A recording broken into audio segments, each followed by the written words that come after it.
Good morning friend, wish you happy Sunday. ঘুম থেকে উঠলাম, উঠে এখন বাজারে যাব। আমার বাজারে যাওয়ার কথা শুনে আরেকজন রেডি হচ্ছে, ঝুঁক ধরেছে আমার সঙ্গে যাবে। কি করব, কিছু করার নেই। সকাল সকাল হঠাৎ করে একটু চা ফা করে দিল, চা ফা খেলাম। এখন বাকি ঘরের কাজও আজকে মানে বুঝতে পারছো, রবিবার মানে সমস্ত সারা সপ্তাহের গোছানো কাজ আজকে আমার উপর দিয়েই হবে। ঠিক আছে, এবার রেডি হচ্ছে, যে বেরোচ্ছে। দেখো এখন রেডি হচ্ছে, দেখো ভালো করে। এখন চুল বাঁধতে গিয়ে এখন পাক্কা আধা ঘন্টা, মানে অলরেডি 10টা বাজে, 10:30, 11টা মোটামুটি।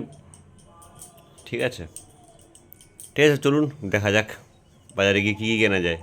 তো এখন আমি রেডি হয়ে চলে যাচ্ছিলাম বাজারে। একটা লোক দেখছিল আর মানে খুব হাসি পাচ্ছিল। তো আমি এই জ্যান্ত তেলাপিয়া মাছগুলো নিয়ে নিয়েছিলাম। তারপর আমি চলে এলাম ঘরে, দিয়ে চিকেন ম্যারিনেট করে রেখেছিলাম, চিকেনও নিয়েছিলাম। তো ম্যারিনেট করে রেখেছিলাম, তাই যে রান্না বসিয়ে দিয়েছি।